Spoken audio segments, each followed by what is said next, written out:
Hello guys, तो कैसे हैं आप लोग। आई होप कि यार आप सब ठीक होंगे। तो स्वागत है आप सभी का आपके अपने चैनल करियर विद अस में, जहां पे आपको मिलती हैं हर रोज़ नए नए जॉब नोटिफिकेशन और उनसे रिलेटेड अपडेट्स। तो आज हम फिर से हाजिर हैं एक नई अपडेट के साथ। तो चलिए बात कर लेते हैं उस जॉब नोटिफिकेशन के ऊपर। सो गाइस, आज हम जिस जॉब नोटिफिकेशन की बात कर रहे हैं वो यहाँ पे आईएएफ की तरफ से निकल के आ रही है, यानी इंडियन एयरफोर्स की तरफ से निकल के आ रही है। ग्रुप सी की रिक्रूटमेंट नोटिफिकेशन 2021 जो है वो यहाँ पे निकल के आ रही है हमारे पास। अब अगर मैं बात करूं कि इंडियन एयरफोर्स में अभी जो ये वैकेंसीज निकल के आ रही हैं वो अलग अलग स्टेशंस पे निकल के आ रही हैं, अलग अलग हेडक्वार्टर्स पे निकल के आ रही हैं। अब यहाँ पे एप्लीकेशन की जो लास्ट डेट रहने वाली है, अब बेसिकली ये एक चीज़ मैं आपको क्लियर कर लूँ। यहाँ पे एक चीज़ उन्होंने मेंशन करी है कि जो एम्प्लॉयमेंट न्यूज़ है जिस पे ये मेंशन करा गया है, और उसके जो है 30 डेज़ तक ये जो है वो वैलिड रहेगी। अब 30 डेज़ तक वैलिड रहेगी, यानी 30 अक्टूबर से लेके 5 नवंबर के बीच में जो एम्प्लॉयमेंट न्यूज़ आती है उसमें ये न्यूज़ आई हुई है। और ये सारे का सारा ऑफलाइन सबमिशन रहेगा, ऑनलाइन अप्लाई नहीं कर सकते आप। अब यहाँ पे अगर मैं पोस्ट की बात करूँ तो कुक की पोस्ट है। पोस्ट यहाँ पे कुक की पोस्ट है, मल्टीटास्किंग स्टाफ की है, लोअर डिवीज़न क्लर्क की है, सुपरिंटेंडेंट की है, कारपेंटर की है, फायरमैन की है, सिविल मैकेनिकल ट्रांसपोर्ट ड्राइवर। अब ये सारी जो हैं वो पोस्ट हैं यहाँ पे निकल के आ रही हैं।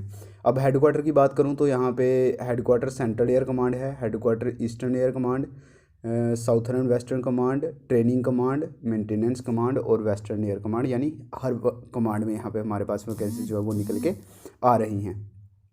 अब यहाँ पे अगर मैं बात करूँ कि जो सेंट्रल एयर कमांड का हेडक्वार्टर है वहाँ पे लोअर डिवीज़न क्लर्क की एक पोस्ट है और एमटीएस की 3 हैं। ईस्टर्न एयर कमांड में यहाँ पे जो सीएमटीडी की यानी ड्राइवर की मैकेनिकल, जो भी ड्राइवर की पोस्टें हैं यहाँ पे, सिविल मैकेनिकल ट्रेनिंग ड्राइवर की जो यहाँ पे पोस्टें हैं वो 2 हैं, और सुपरिटेंडेंट की पोस्ट जो है वो 1 है। सुपरिटेंडेंट यानी कि जो स्टोर का सुपरिटेंडेंट होगा, और एलडीसी की भी 2 हैं। अब साउथ वेस्टर्न कमांड में कुक की 1 वैकेंसी है। अब ट्रेनिंग कमांड में सीएमटीडी की 13 वैकेंसीज हैं। वेस्टर्न एयर कमांड में एमटीएस की 1 है, कुक की 1 है, लोअर डिवीज़न क्लर्क की 2 हैं, सीएमटीडी की 5 हैं और कारपेंटर की 1 वैकेंसी हमारे पास यहाँ पे निकल के आ रही है। यहाँ पे मेंटेनेंस कमांड की अगर मैं बात करूँ तो एलडीसी की 4 हैं, सीएमटीडी की 25 वैकेंसीज हैं, एमटीएस की 14 है, फायरमैन की 1 है और कुक की यहाँ पे 3 वैकेंसीज हमारे पास निकल के आ रही हैं। अब यहाँ पे अगर मैं एलिजिबिलिटी क्राइटेरिया की बात कर लूँ तो सबसे पहले तो एजुकेशनल क्वालिफ़िकेशन की बात करते हैं। अब जो एजुकेशनल क्वालिफ़िकेशन होगी वो यहाँ पे मतलब जो सुपरिटेंडेंट स्टोर के लिए यहाँ पे ढूंढ रहे हैं वो किसी भी यूनिवर्सिटी या किसी भी इक्विवेलेंट इंस्टीट्यूट से वो ग्रेजुएट होना चाहिए। लोअर डिवीज़न क्लर्क के लिए 12th पास होना चाहिए किसी भी बोर्ड से, और या उसके साथ में आपकी जो है टाइपिंग स्पीड होनी चाहिए 35 वर्ड्स पर मिनट इन इंग्लिश या फिर 30 वर्ड्स पर मिनट इन हिंदी, जो कि कंप्यूटर पे रहेगा। अब यहाँ पे अगर मैं बात करूँ तो जो कुक की वैकेंसी है उसके लिए 10th पास किसी भी रिकॉग्नाइज्ड बोर्ड से या फिर सर्टिफिकेट डिप्लोमा होना चाहिए आपके पास कैटरिंग में। 1 साल का आपके पास एक्सपीरियंस भी होना चाहिए किसी भी ट्रेड में। कारपेंटर की बात करूँ तो 10th पास किसी भी रिकॉग्नाइज्ड बोर्ड से या इंस्टीट्यूट से, या फिर आईटीआई, और इसके साथ में सॉरी या फिर नहीं इसके साथ में आपके पास आईटीआई का सर्टिफिकेट होना चाहिए कारपेंटर में। अब सीएमटीडी की बात करूँ तो 10th पास होना चाहिए और लाइसेंस होना चाहिए आपके पास। फायरमैन की बात करूँ तो यहाँ पे 10th पास होना चाहिए, लाइसेंस यानी कि आपके पास व्हीकल का जो ड्राइविंग लाइसेंस है वो होना चाहिए। फायरमैन की बात करूँ तो यहाँ पे 10th पास होना चाहिए और ट्रेनिंग होनी चाहिए आपके पास फायर फाइटिंग की। एमटीएस की बात करूँ तो यहाँ पे 10th पास, सिंपली 10th पास होना चाहिए।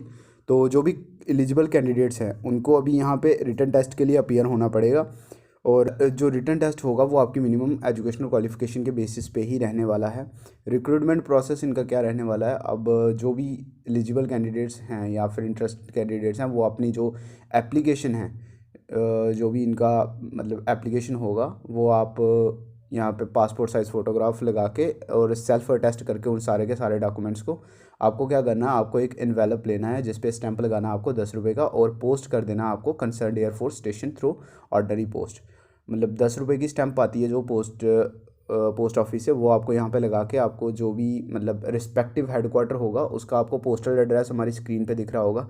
आप एक काम करिए, आप इसका स्क्रीनशॉट ले लीजिए, नहीं तो आपको ये जो एड्रेस है वो हमारे टेलीग्राम चैनल पे मिल जाएगा। आप वहाँ से जाके ये दोनों के ये जो स्लाइड्स आपको दिख रही है ये आपको वहाँ पे मिल जाएंगी, तो आप वहाँ से भी एड्रेस देख सकते हो। आपको रिस्पेक्टिव एड्रेस पे यहाँ पे पोस्ट कर देना है। तो ठीक है यार, आई होप कि आपको ये जो जानकारी है ये पसंद आई होगी। फिर से मिलेंगे अगली वीडियो में, तब तक के लिए bye bye, take care and do subscribe the channel.